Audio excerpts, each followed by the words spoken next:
Bonjour et bienvenue à tous et à toutes à cette matinée sur la gestion de l'énergie. Euh, Dans un premier temps, est-ce que vous pouvez me dire si le son fonctionne bien, s'il vous plaît, juste dans le chat qui est en bas à droite de votre écran?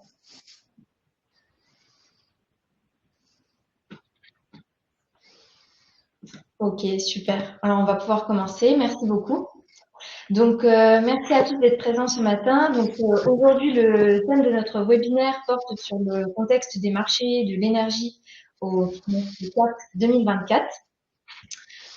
Je vais faire un petit rappel sur l'utilisation de Livestorm. Donc, vous pourrez poser vos questions tout au long de ce webinaire dans l'onglet questions juste en bas à droite de votre écran. Et donc, aujourd'hui, ce webinaire sera animé donc, par Yann Dodebo, cofondateur d'Enopia, Bonjour à tous. et Jules Courcial, ingénieur en énergie. Bonjour à tous. Alors, dans ce webinaire, nous allons donc aborder dans un premier temps le point sur les marchés de l'électricité et du gaz. Puis, Jules vous parlera des marchés post-crise 2022 et des réglementations, avec un retour sur Gazélec, qui est un rendez-vous annuel sur les stratégies d'achat d'énergie. Enfin, Yann prendra la main pour répondre à la question pourquoi anticiper vos budgets en énergie. Puis, nous finirons par des questions-réponses. Donc, Jules, je te laisse la main. Bonjour à tous. Donc, aujourd'hui, là, ce qu'on voulait vous faire, c'est un petit récap donc sur les marchés de l'énergie. Donc là, ce que vous voyez, c'est le graphique sur l'historique du PEG N+1. Donc le PEG, c'est le gaz, le prix du gaz en France. Donc ce qu'on peut voir sur cette courbe qui reprend du coup l'historique des prix de l'année N+1, c'est les prix bas sur les premières années, donc enfin, sur les dernières années, sur de nombreuses années grâce à l'approvisionnement russe à très bas coût. On voit aussi qu'il y avait, enfin, on sait aussi qu'il y avait une consommation quand même qui était maîtrisée en Europe.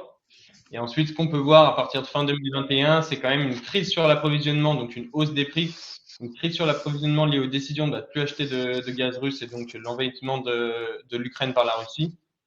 On a dû se diriger du coup sur des contrats de court terme avec des acteurs sur le GNL, notamment les Américains. Mais on s'est retrouvé aussi dans une concurrence du coup mondiale qui a fait monter les prix en Europe. Notamment une concurrence avec l'Asie, donc il y avait une politique d'achat à cette époque, donc peu importe les prix, ils achetaient à la suite des blackouts qu'ils avaient eu sur les dernières années. Donc globalement, on s'est retrouvé en concurrence avec eux et pour approvisionner du gaz, on a dû monter les prix en Europe. Les prix, ce qu'on peut voir du coup sur les 2 dernières années, c'est quand même qu'ils sont retombés, donc liés à l'approvisionnement quand même qui est arrivé et la diversification surtout de l'approvisionnement en Europe. Et donc qui a réussi à être constant et à faire baisser les prix et aussi forcément une légère baisse de la consommation industrielle. Ensuite, petit point sur le marché du gaz. Donc là, ce que vous pouvez voir, c'est l'évolution des prix du gaz sur le marché sur différentes années. Donc PEC 2024, PEC 2025, PEC 2026 et PEC 2027. Donc ces cours, ça reflète les prix annuels à un instant T. C'est le prix de marché à terme. Ce qu'on peut voir quand même depuis le début 2023, c'est que les prix retombent. On atteint des niveaux de prix sous les 40 euros du mégawattheure pour 2025 déjà depuis quelques mois. On sait que l'approvisionnement en Europe de gaz, il est plutôt très bon pour le moment, notamment avec la diversification, donc comme je le disais, des approvisionnements, donc le norvégien par gazoduc, le GNL américain, le GNL qui vient aussi du Qatar. Donc des choses comme ça qui font que la consommation qui n'augmente pas par ailleurs, donc ils font que les prix quand même tendent à baisser, à rester en tout cas sur ces niveaux de prix. Ce qu'on sait aussi, et ce qui est important de regarder, et ce qu'on n'avait pas en 2022, c'est quand même un stockage du gaz assez élevé en Europe et en France notamment. On peut voir du coup les 3 courbes un petit peu du stockage du gaz en France. Donc la courbe verte, c'est la courbe 2024 et la courbe bleue, c'est la courbe 2023 avec les moyennes basses et les moyennes hautes. Ce qu'on peut voir quand même, c'est qu'en 2024, on est largement au-dessus des moyennes qu'on a eues sur les 5 dernières années et on a même eu un maximum en mars-avril. Donc aujourd'hui, il n'y a pas forcément de risque sur l'atteinte des 100% de stockage de gaz au 1er novembre 2024. Donc c'est quand même un bon fondamental pour voir le prix du gaz sur les prochains mois. Je voulais aussi vous parler du coup de l'historique de l'électricité, donc sur les prix N+1. Ce qu'on peut voir, donc pareil que sur le gaz, on a des prix quand même sur de nombreuses années qui sont en dessous des 50 euros du mégawattheure, même en dessous des prix de l'Arenh en 2016-2017. Donc pendant longtemps, on avait ces prix-là et donc le marché s'est habitué à ces prix-là. Par contre, on le sait, comme sur le gaz, en 2022, on a eu la crise sur l'approvisionnement du gaz, mais pour l'électricité, il y a eu plusieurs crises en même temps. On a eu aussi une crise sur la disponibilité nucléaire, donc liée à la corrosion sous contrainte. Et on a eu une crise aussi en août sur la production d'électricité d'origine hydraulique avec les sécheresses qu'on a connues en 2022. Depuis, on a quand même une reprise de la production nucléaire. On n'a pas eu de grosses sécheresses 2023-2024. Donc, on a des prix qui restent volatiles, mais qu'on retrouvait, on va dire, des prix satisfaisants en dessous autour des 70-80 euros du mégawattheure pour les années N+1. Sur le marché de l'électricité, donc là, pareil, c'est les courbes baseload 2024, 25, 26 et 27, avec le prix de l'Arenh en dessous. On voit qu'il est largement en dessous des prix quand même. On voit que le marché baisse. Le marché baisse depuis début 2023. On a des prix qui sont retombés autour des 70-80 euros, comme je disais, sur l'année N+1. On a des prix qui sont en dessous des 70 euros pour l'année 26-27. Donc ça, c'est vraiment intéressant aussi d'aller chercher potentiellement ces prix-là.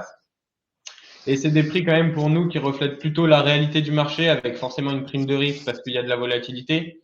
Et il y a un risque quand même d'emballement si jamais on a une crise gazière au niveau géopolitique ou des choses comme ça.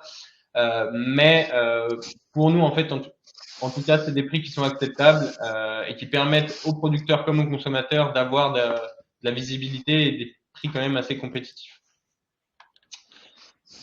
Je voulais aussi vous parler du coup de la production nucléaire, donc de la disponibilité nucléaire. Donc c'est quand même un élément qui est très important en France pour les prix. On a aussi la consommation, forcément, on a une consommation qui est restée assez basse sur les 2 dernières années.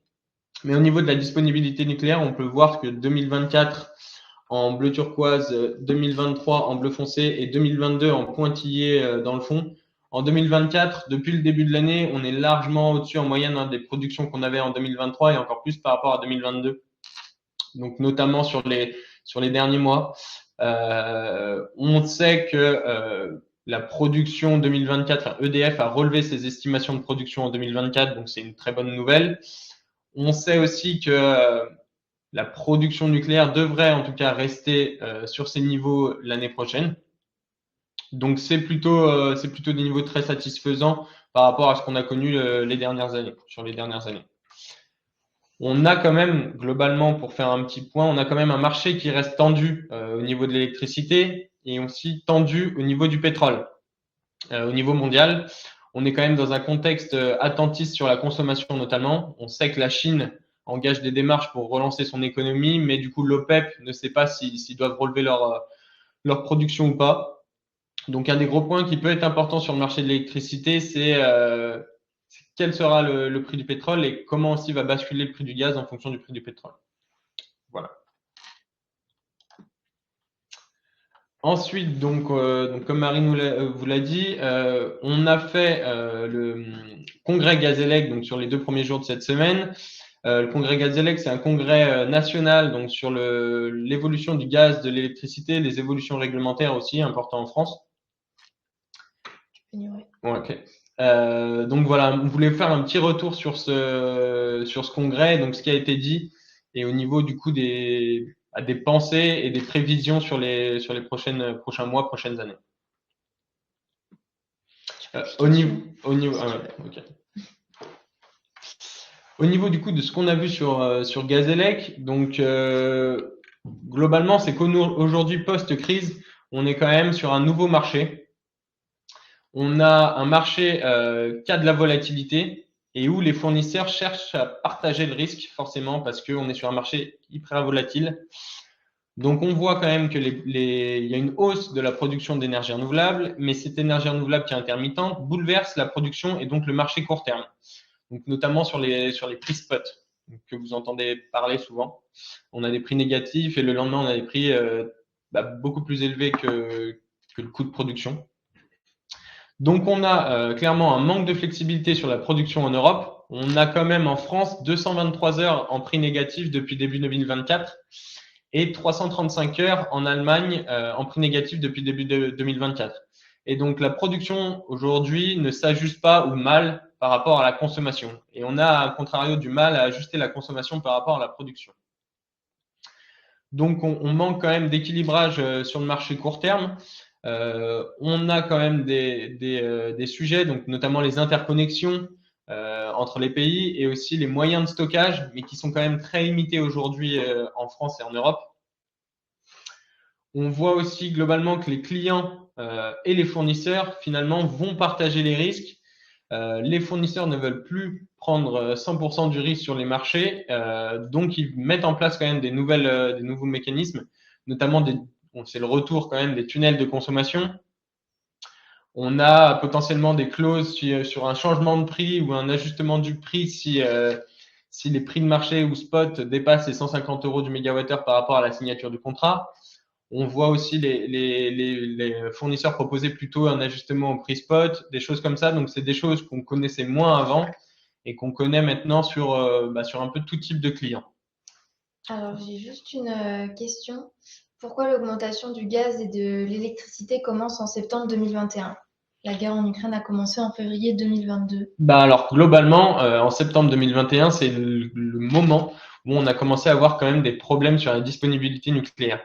Et donc, on a eu des problèmes sur la disponibilité nucléaire. En Europe, ce qu'on sait, c'est qu'on se dirige du coup sur le gaz, sur la deuxième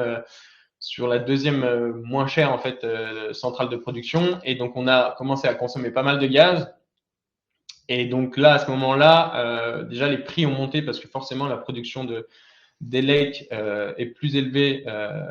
Le coût de production d'ELEC est plus élevé avec du gaz que du nucléaire. Et donc, la consommation de gaz s'est retrouvée à la hausse, et ce qui a fait monter les prix du gaz directement aussi. Surtout que c'est des marchés quand même qui sont à terme.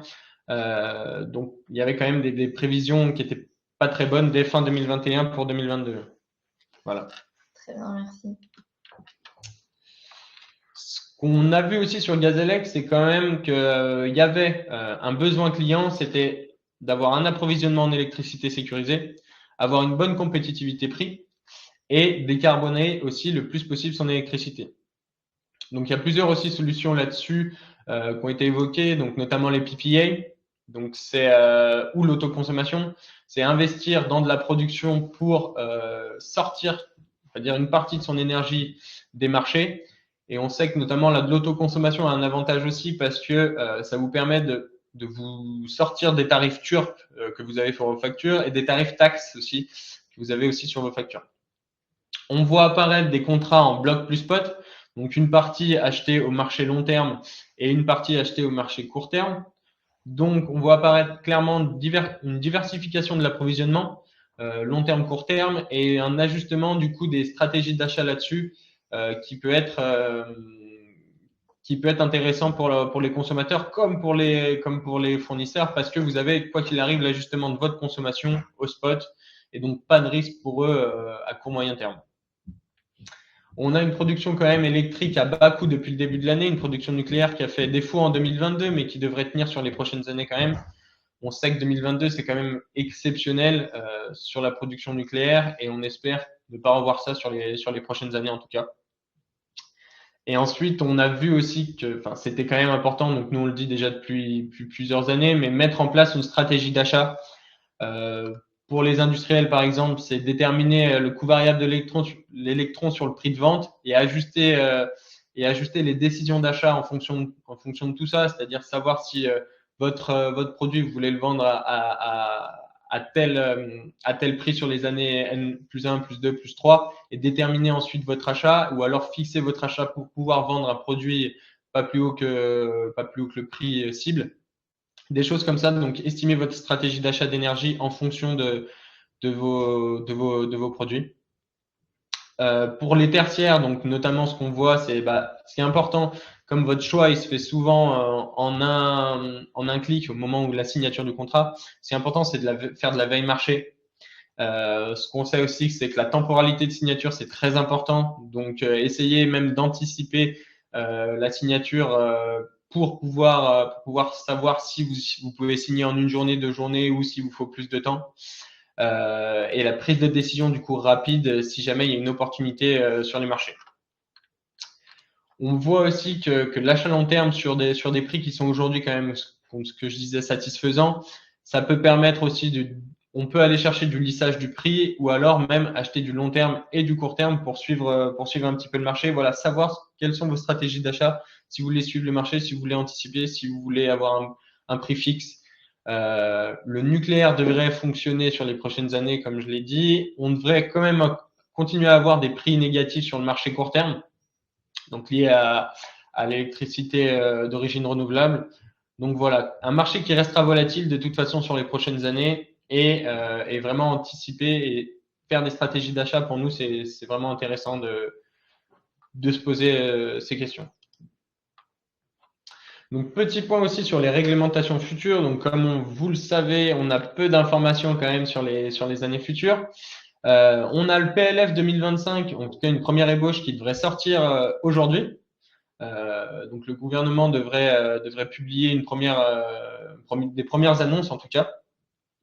Ce que devrait confirmer du coup ce PLF, c'est l'accord post-ARENH. Donc, comme vous le savez, l'ARENH se termine le 31 décembre 2025.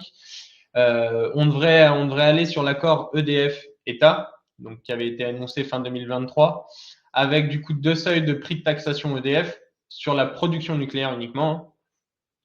On aurait un seuil de prix à 78,80 € du mégawattheure. Et donc, tous les prix qui sont vendus au-dessus des 78,80 € du mégawattheure, il y aurait 50% de la marge EDF qui serait taxée par l'État et redistribuée aux consommateurs. Et si le prix donc de vente de production nucléaire dépasse les 110 € du mégawattheure, on aurait 90% de la marge EDF qui serait redistribuée par l'État. On sait aussi dans cet accord que EDF devrait maintenir un prix de vente moyen autour des 70 € du mégawattheure. Donc, ce serait l'objectif de l'État, maintenir un prix qui reste raisonnable, comme on le dit, pour les industriels, pour les consommateurs particuliers, résidentiels, tertiaires, pour l'économie en fait française. Ce qu'on sait aussi, c'est quand même que c'est un accord qui est controversé parce que les prix de marché sur 2026, 27 et 28, comme on l'a dit, ils sont inférieurs à 70 € du mégawattheure.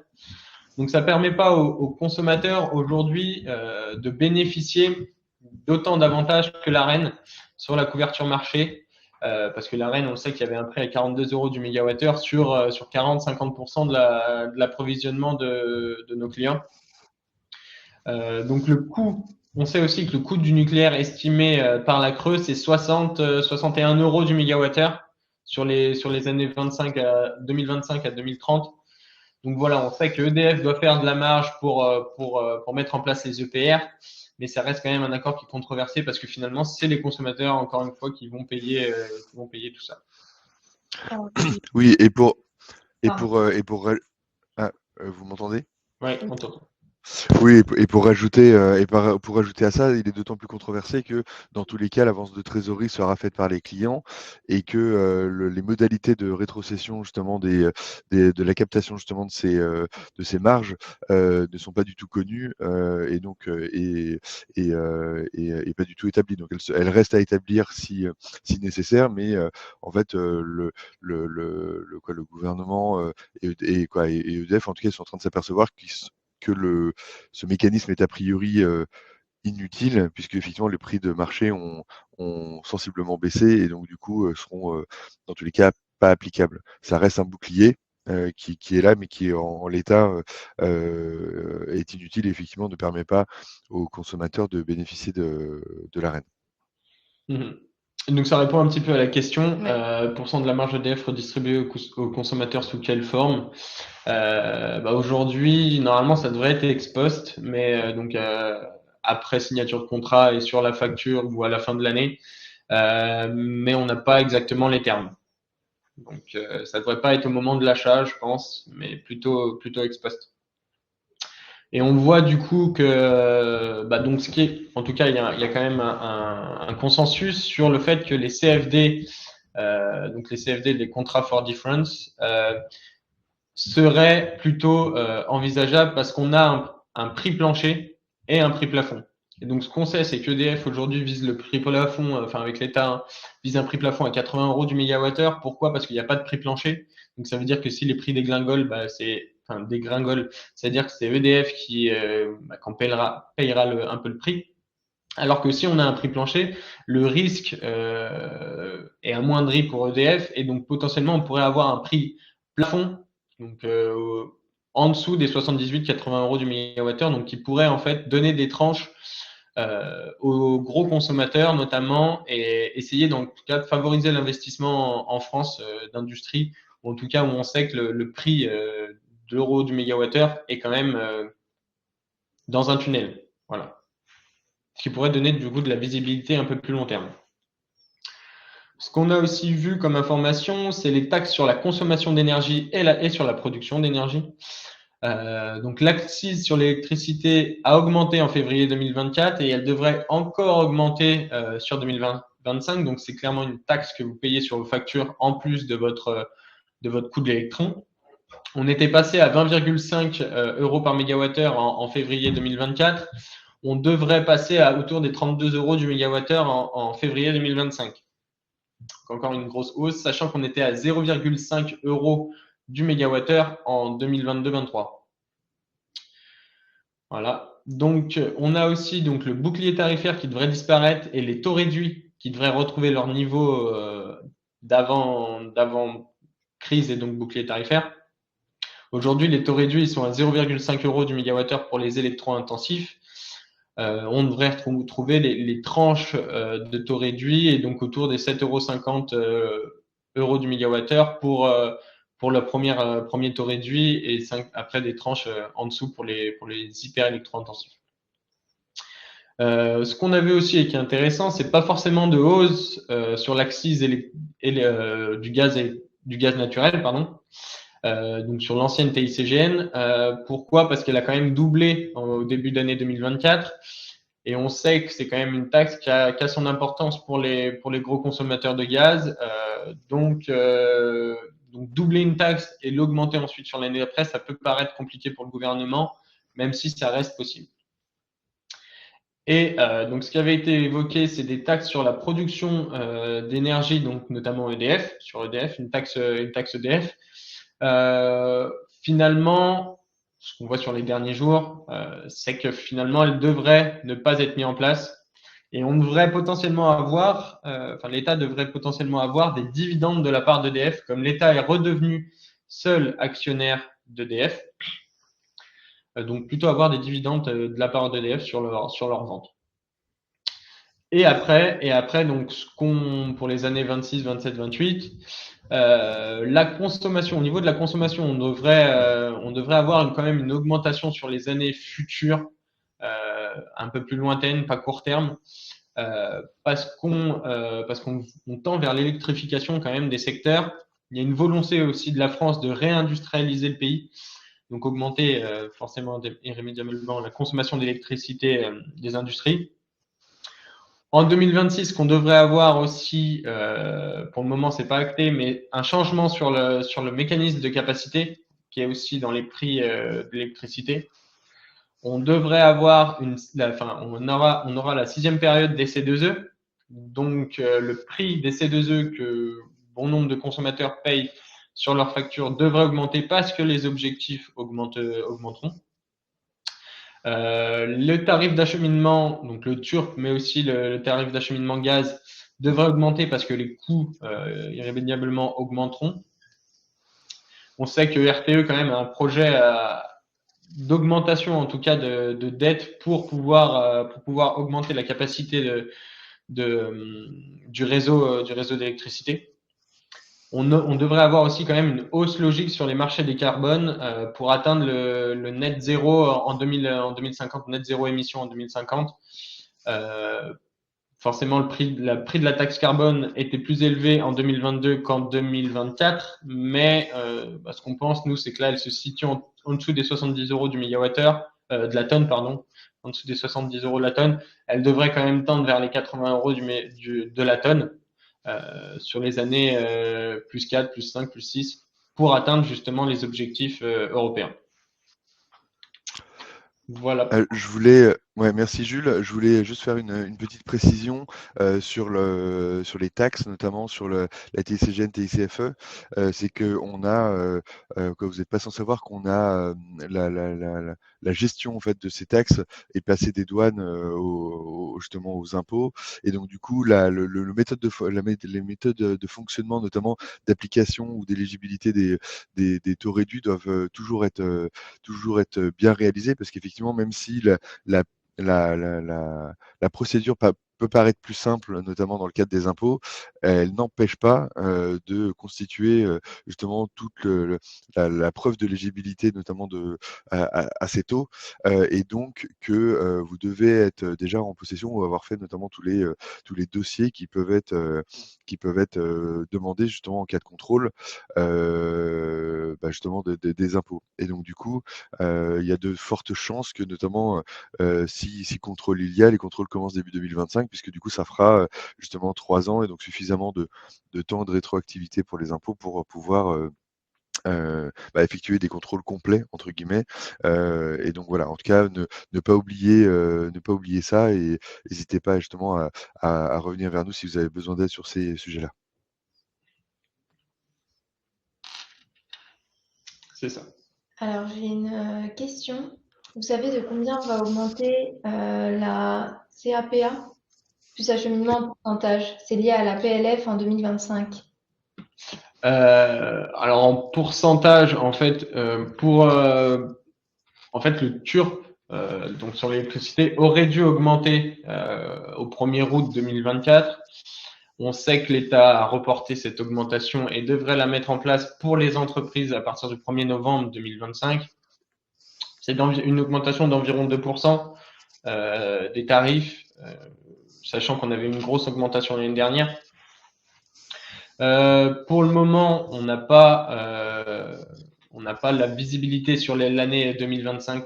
On sait qu'il va y avoir un changement. On va passer du TURPE 6 normalement au TURPE 7, donc un changement de barème total et donc une augmentation, on pense quand même du tarif sur 2025. Après, pour la CAPA, vu que c'est pour 2026, pour le moment, on n'a pas du tout de visibilité sur le mécanisme.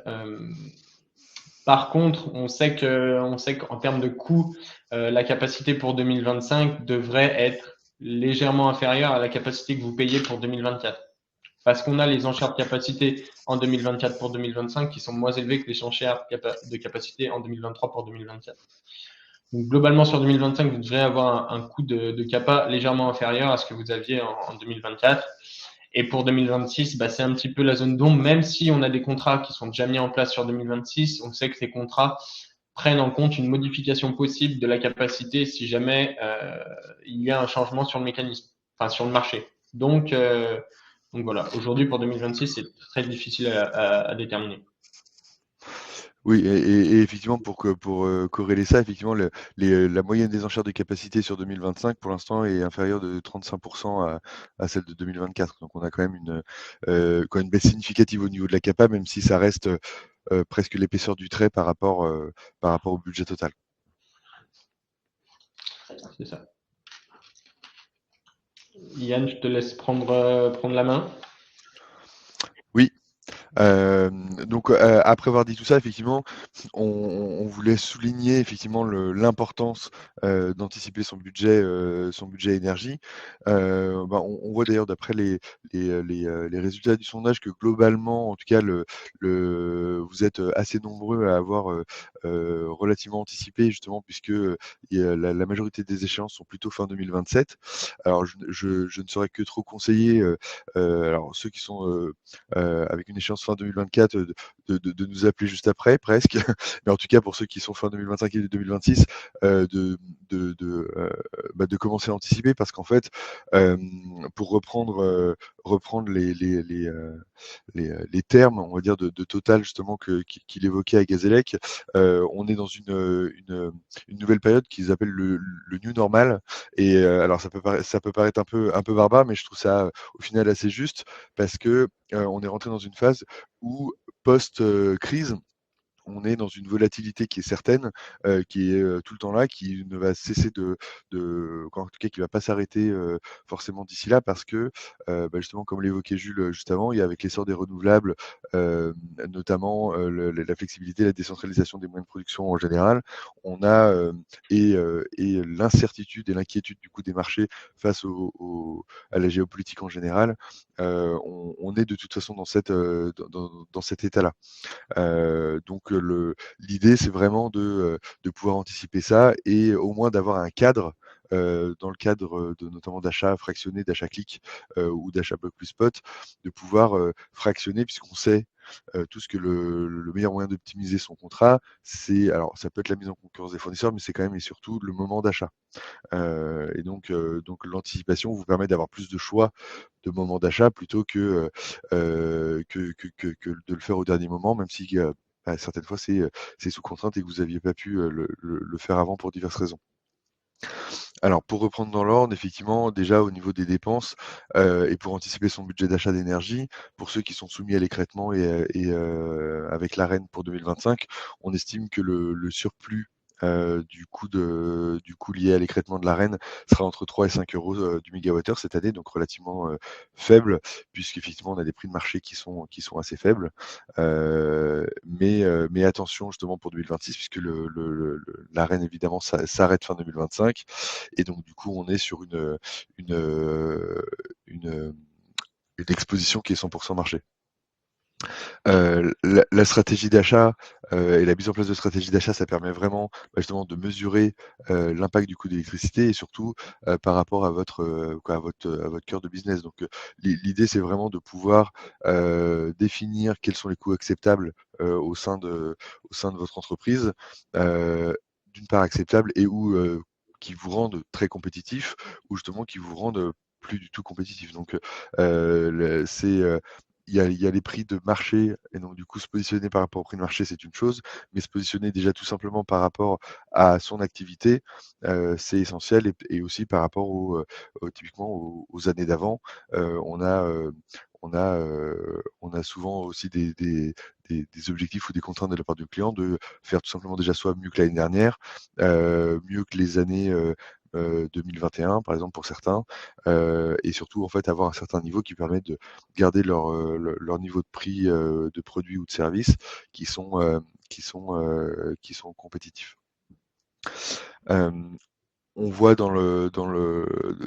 l'intérêt d'anticiper son budget énergie, c'est qu'on peut diversifier ses achats, comme en parlait, Jules tout à l'heure, et avoir beaucoup plus de typologies de maturité, par exemple, ou justement avoir une partie de ses besoins qui vient de la production, de l'autoconsommation, et donc du coup, c'est des choses qui sont à intégrer dans les contrats et donc qui peuvent difficilement se faire, extrêmement rapidement en urgence et donc du coup à anticiper, c'est essentiel. Heu, je rappelle effectivement qu'au niveau de l'exposition marché, surtout en électricité du coup, on est vraiment sur 100% d'exposition marché puisqu'on n'a plus d'Arenh. Et donc il est d'autant plus nécessaire, d'anticiper puisque, déjà les prix effectivement, à terme là pour l'instant pour, notamment, 27-28, ou même 26-27-28 sont plutôt bas, sont même plutôt très bas, plutôt dans la fourchette basse effectivement du tunnel, projeté par tous les analystes et je dirais même EDF, eux-mêmes, qui se situent entre 60 et 70. Donc avec des prix qui sont à 62-63 en ce moment sur 26-27 ou même plutôt 27-28, on est sur des moments qui sont très opportuns. Et pour l'instant, effectivement, on a, la possibilité de souscrire 2029 uniquement avec EDF, mais qui devrait changer, début d'année prochaine. Au niveau des consommations, anticiper son budget, c'est surtout, pouvoir prévoir aussi ses consommations. Donc effectivement, cet exercice est peut-être un petit peu moins, réalisé, dans le cadre des directions achats qui sont plutôt sur les dépenses.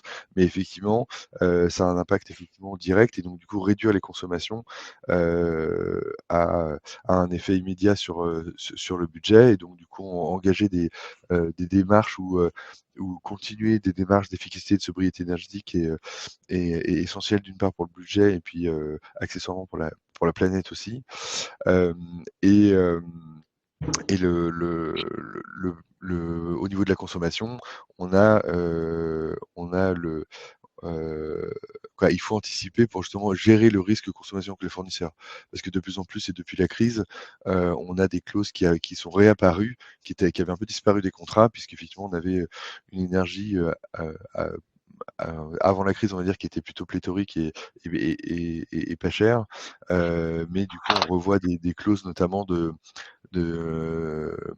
d'engagement de consommation qui réapparaissent avec par exemple des tunnels à plus 20, moins 20% par rapport à la consommation initiale. Donc si vous avez un plan qui vous fait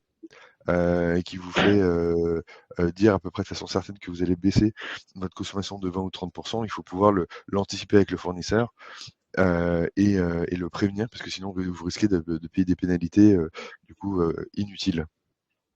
Et puis après, donc on a sur la consommation la possibilité de verdir sa consommation, soit via le biais de PPA, comme en parlait Jules, soit via le biais de garanties d'origine également, qui peuvent être très personnalisées, notamment au niveau de la technologie ou de la localisation. Concernant Enoptea là-dedans, en fait, nous, on accompagne nos clients vraiment dans la, l'accompagnement justement et la simulation des budgets d'énergie. Effectivement, là, on voit quelques cas d'usage effectivement qu'on peut avoir en achat et en simulation de budget. On a, nous, la possibilité justement qui est notre métier initial, de collecter toutes les données, digitaliser toutes les données liées à l'énergie, que ça vienne des factures, que ça vienne des gestionnaires de réseau, et donc du coup de centraliser tout ça, de voir toutes les composantes qui composent justement vos factures d'électricité et de gaz, et du coup de piloter après vos achats d'énergie, les appels d'offres et les simulations budgétaires. On a un module très très complet qui est utilisé par des directions achats, achats d'énergie, et qui permet de comparer, de gérer toutes les différentes offres et les typologies d'offres, de pouvoir typiquement intégrer tous ces clics et pouvoir voir justement même en temps quasi réel, puisque généralement c'est avec les prix de la veille, EX en fonction du restant à cliquer, les budgets que ça pourrait réaliser, donc du coup vous vous projetez facilement. Et puis après de modéliser ça, soit au sein d'un périmètre, soit au sein de groupes qui font partie de vos périmètres, ou soit même site par site pour voir l'impact sur chacun de vos PDL. Donc en tout cas, voilà, n'hésitez pas si vous avez des questions là-dessus. Et puis je vous remercie effectivement de votre participation à ce webinaire. Je suppose qu'il y en a un certain nombre aussi que vous avez peut-être suivi avant ou que vous suivrez justement dans la foulée. Mais effectivement, ça c'est un petit rappel des différents accompagnements qu'on peut réaliser sur l'achat évidemment, la veille des marchés, l'optimisation sur Pectax, comme en parlait Jules tout à l'heure. Et puis après, surtout, pour aller plus loin dans la démarche, on accompagne aussi beaucoup de clients sur le management de l'énergie, notamment via les datas qu'on collecte. Donc n'hésitez pas à nous contacter là-dessus également. Merci Yann. Alors, j'ai une question. Nous parlons de sobriété et de réduction des consommations et de l'arrivée de tunnels de consommation dans les contrats. Comment bien anticiper et ne pas subir de pénalités financières si nous avons de bonnes performances? Vas-y. Oui, alors alors ça c'est effectivement une question qui est forcément très personnalisée. L'idée c'est déjà de voir en interne pour voir comment faire les différentes simulations qui vont vous permettre d'estimer au mieux effectivement les baisses de consommation, et puis surtout après pouvoir avoir un dialogue et une contractualisation avec votre fournisseur qui permet d'être le plus flexible, surtout si c'est à la baisse. Donc l'idée c'est soit vous avez les équipes en interne qui vous permettent d'anticiper ça au mieux, soit vous avez aussi des équipes internes et ou des outils qui vous permettent de le faire. Mais l'idée, c'est que pour l'anticiper, c'est généralement beaucoup de communication en interne avec les responsables immobiliers, responsables d'usine, en fonction de votre activité. qui permettra de le faire. Malheureusement, le fournisseur, lui, comme il doit prendre des positions et acheter des volumes pour votre consommation, en soi, que ce soit bien que vous fassiez des bonnes performances et ou que vous ayez une forte réduction et une forte sobriété du coup sur votre périmètre, justement ça l'handicape et donc du coup c'est pour ça qu'il vous met des pénalités. Mais en fonction des des périodes et de votre activité, ça peut être négocié ou pas. Voilà. Pour rajouter, c'est vrai que c'est dommage d'avoir des pénalités financières quand on consomme moins. Ça veut dire que vous consommez moins, mais vous faites moins d'économies sur votre baisse de consommation. Donc c'est vrai que c'est très dommage d'avoir des pénalités. Par contre, moi ce que je pense, c'est que ça peut aussi être un avantage dans vos contrats. C'est-à-dire que d'avoir un tunnel de consommation, ça va baisser le risque fournisseur. Donc finalement, qui dit baisse de risque pour le fournisseur dit baisse de marge. Et donc, une baisse de marge sur les prix, ça peut être intéressant si vous avez vraiment un bon prévisionnel de consommation. Et ce qui est important aussi peut-être de rajouter dans un contrat, c'est, et les fournisseurs sont quand même assez ouverts là-dessus, c'est si vous avez un tunnel de consommation, d'essayer de l'ajuster pour l'année N+1 chaque année. Si votre contrat est sur 3 ans, bah, chaque année, en 2026 pour 2027, on se rend compte avec le fournisseur et on estime la consommation pour N+1. Et donc, ça ferait baisser en fait ce tunnel de consommation sur la consommation que vous avez en 2026, par exemple, et ainsi de suite sur les années N+1. Donc en fait, vous avez aussi la possibilité de réduire ces pénalités financières avec les fournisseurs et même d'utiliser cette stratégie pour baisser le coût du mégawattheure pour vous. Voilà. Mais encore une fois, il faut avoir de bons prévisionnels de consommation, ça c'est certain. Très bien, merci pour votre réponse. Est-ce que vous avez encore des questions? Il nous reste quelques minutes. Donc, si vous avez des questions, c'est le moment de les poser dans l'onglet questions en bas à droite de votre écran. On attend quelques secondes.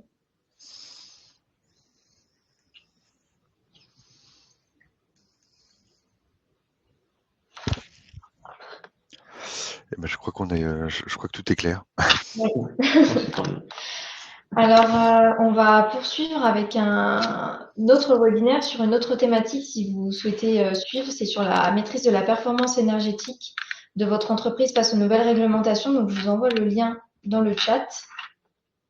Donc, n'hésitez pas, ça va être dans quelques secondes. Je vous remercie à tous d'avoir suivi ce webinaire. Merci à Yann et Jules pour cette présentation. Et je vous souhaite à tous et à toutes une très bonne journée. Merci à tous. Merci à tous, bonne journée. Bonne journée, au revoir. Au revoir.